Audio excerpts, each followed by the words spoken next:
Doctor గారు, ప్రెగ్నెన్సీలో cancer అనేది వస్తుందా? ఒకవేళ వస్తే సాధారణంగా క్యాన్సర్ వచ్చినప్పుడు ఇచ్చే ట్రీట్మెంట్కి ఈ ట్రీట్మెంట్కి ఏదైనా తేడా ఉంటుందా? దీనికి చికిత్స విధానం ఎలా ఉంటుందో తెలియజేయండి అని అడుగుతున్నారు. ఈ ప్రశ్నకు సర్జికల్ ఆంకాలజిస్ట్ డాక్టర్ మురళీకృష్ణ గారు సమాధానం అందిస్తారు. ఈ ప్రెగ్నెన్సీలో కూడా బ్రెస్ట్ క్యాన్సర్ చాలా కామన్గానే వస్తుంది. కానీ ఈ ప్రెగ్నెన్సీలో వచ్చే బ్రెస్ట్ క్యాన్సర్ మామూలు బ్రెస్ట్ క్యాన్సర్ కన్నా వేరేగా బిహేవ్ చేస్తుంది. ఎందుకంటే ఆ రక్త ప్రసరణ అనేది, హార్మోనల్ కండిషన్స్ అనేది ప్రెగ్నెన్సీలో చాలా తీవ్రంగా ఉండటం వల్ల ఈ బ్రెస్ట్ క్యాన్సర్ అనేది చాలా అగ్రెసివ్గా ప్రెగ్నెన్సీలో బిహేవ్ చేస్తుంది. చాలాసార్లు ఏమవుతుందంటే రొమ్ము సైజు పెరగటం అనేది ప్రెగ్నెన్సీలో సర్వసాధారణం. కాబట్టి ఒకవేళ క్యాన్సర్ వచ్చినా కూడా ఇది ప్రెగ్నెన్సీ వల్లనే రొమ్ము పెరుగుతుందనే అపోహతో సరిగా గుర్తించక చాలా అడ్వాన్స్ స్టేజ్ వరకు డాక్టర్ని సంప్రదించకుండా ఉంటారు చాలామంది.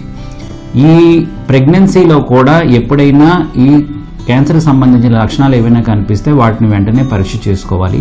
కానీ జనరల్గా ఈ మ్యామోగ్రామ్ అనే టెస్ట్ జనరల్గా ప్రెగ్నెన్సీలు అవాయిడ్ చేస్తాం. ఎందుకంటే ఎక్స్రేలు అవి తీయించుకోకూడదు కాబట్టి, ఎందుకంటే గర్భంలో ఉన్న బిడ్డకి కూడా ఎఫెక్ట్ అవుతుంది కాబట్టి.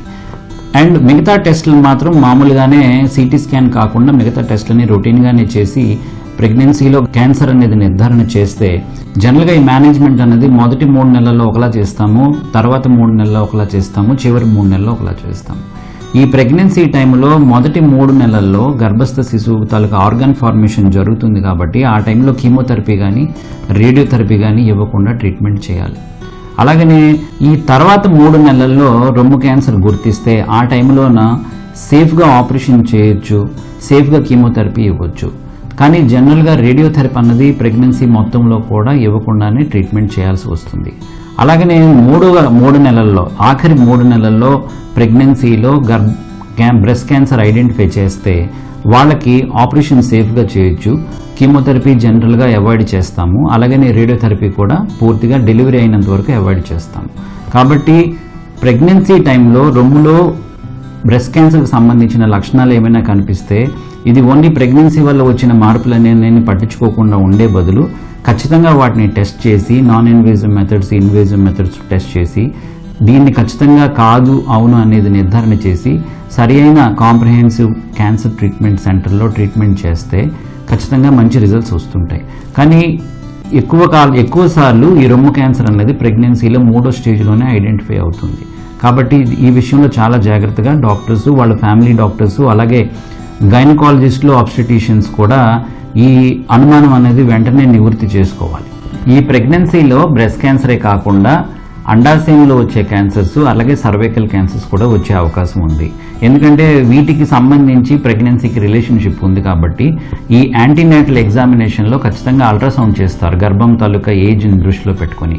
అదే టైంలో ఏదైనా అండాశయంలో ఉన్న ట్యూమర్ ఏదైనా కనిపిస్తే ఖచ్చితంగా ఇది అండాశయానికి సంబంధించిన క్యాన్సర్ కాదు అనేది ఖచ్చితంగా నిర్ధారణ చేయాలి. ఎందుకంటే అండాశయంలోనున్న క్యాన్సర్ తొందరగా 1వ స్టేజ్ నుండి 3వ స్టేజ్కి స్ప్రెడ్ అవుతుంది కాబట్టి దీనిని ఒక బ్లడ్ CA-125 అలాగనే అదర్ ట్యూమర్ మార్కర్స్తో కూడా మనం ఇది క్యాన్సరా కాదని నిర్ధారణ చేయొచ్చు. అలాగనే అల్ట్రాసౌండ్తో కూడా నిర్ధారణ చేయొచ్చు. అటువంటి పరిస్థితుల్లో ఏ నెలలో ఈ అండాశయం తాలూకా క్యాన్సర్ ట్యూమర్ మనం ఐడెంటిఫై చేసామని బట్టి ట్రీట్మెంట్ కూడా ఉంటుంది. చివరి 3 నెలల్లో ఈ అండాశయం క్యాన్సర్ ఐడెంటిఫై చేస్తే ట్రీట్మెంట్ సర్జరీ చేసి సిజేరియన్ సెక్షన్ చేసి అదే ఆపరేషన్ టైంలో ఈ అండాశయం క్యాన్సర్కి సంబంధించిన ట్రీట్మెంట్ కూడా చేయాల్సిన పరిస్థితి ఏర్పడుతుంది. అలాగనే 4 నుండి 6 నెలల ప్రెగ్నెన్సీ టైంలో అండాశయం తాలూకా క్యాన్సర్ మనం గుర్తిస్తే సేఫ్గా వాళ్ళకి ఆపరేషన్ చేయొచ్చు కాబట్టి ఆ టైంలో సేఫ్గా ఆపరేషన్ చేస్తాం. మొదటి 3 నెలల్లో అండాశయం ట్యూమర్ కనిపిస్తే మాత్రం కుదిరినంత వరకు 4 నుండి 6 నెలల వరకు ఆ ఆపరేషన్ పోస్ట్పోన్ చేయగలిగి అప్పుడు ఆపరేషన్ చేసి ఒకవేళ ఆ పేషెంట్కి కీమోథెరపీ ఇవ్వాల్సిన అవసరం ఏర్పడితే మాత్రం ఆ కీమోథెరపీ అన్నది ప్రెగ్నెన్సీ పూర్తయిపోయినాక డెలివరీ అయినాక మాత్రమే ఈ కీమోథెరపీ ఇవ్వడానికి ప్రయత్నం చేస్తాం.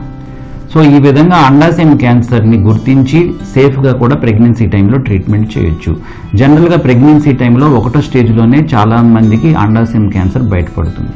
అలాగనే సర్వైకల్ క్యాన్సర్ కూడా ప్రెగ్నెన్సీ టైంలో వచ్చే అవకాశం ఉంది. అందుకని ప్రతి యాంటీనేటల్ చెకప్లో కూడా వాళ్ళు సర్వీక్స్ ఎగ్జామిన్ చేస్తారు. ఎక్కడైనా బ్లీడింగ్ కానీ ఏదైనా అనుమానం ఉంటే వెంటనే దానిని ఐడెంటిఫై చేసి స్టేజ్ 0లో కానీ స్టేజ్ 1లో ఉంటే అక్కడికక్కడే వాళ్ళు ట్రీట్మెంట్ చేసి లోకల్ అబ్లేటివ్ థెరపీస్ అంటాము, వాటితో ట్రీట్మెంట్ చేసి కూడా పూర్తిగా నివారణ చేయొచ్చు. అలాగనే 4 నుండి 6 నెలల ప్రెగ్నెన్సీలో ఈ సర్వైకల్ క్యాన్సర్ వస్తే స్టేజ్ని బట్టి ఆ టైంలో సర్జరీ చేయాల్సిన విధానంగా ఉంటే లోకల్ అబ్లేటివ్ సర్జరీస్ చేస్తాము. లేదంటే ప్రెగ్నెన్సీ అయినంత వరకు వెయిట్ చేసి ఆ టైంలో కూడా ట్రీట్మెంట్ చేయొచ్చు. ఎందుకంటే ఎర్లీ స్టేజ్ నుండి అడ్వాన్స్ స్టేజ్ ప్రోగ్రెస్ అయ్యే టైం చాలా ఎక్కువ పడుతుంది కాబట్టి. 3వ నెలల్లో 6 నుండి 9 నెలల మధ్యలో ఈ గర్భసంచి క్యాన్సర్, ముఖద్వారం క్యాన్సర్ వస్తే వాటికి మాత్రం 3 నెలలు కుదిరినంత వరకు వెయిట్ చేసి అదే టైంలో బేబీని సీజర్ చేసి ఆపరేషన్ చేసి అదే టైంలో సర్జరీ కానీ లేదంటే డెలివరీ అయిన తర్వాత రేడియోథెరపీ ద్వారా ట్రీట్మెంట్ చేస్తాం.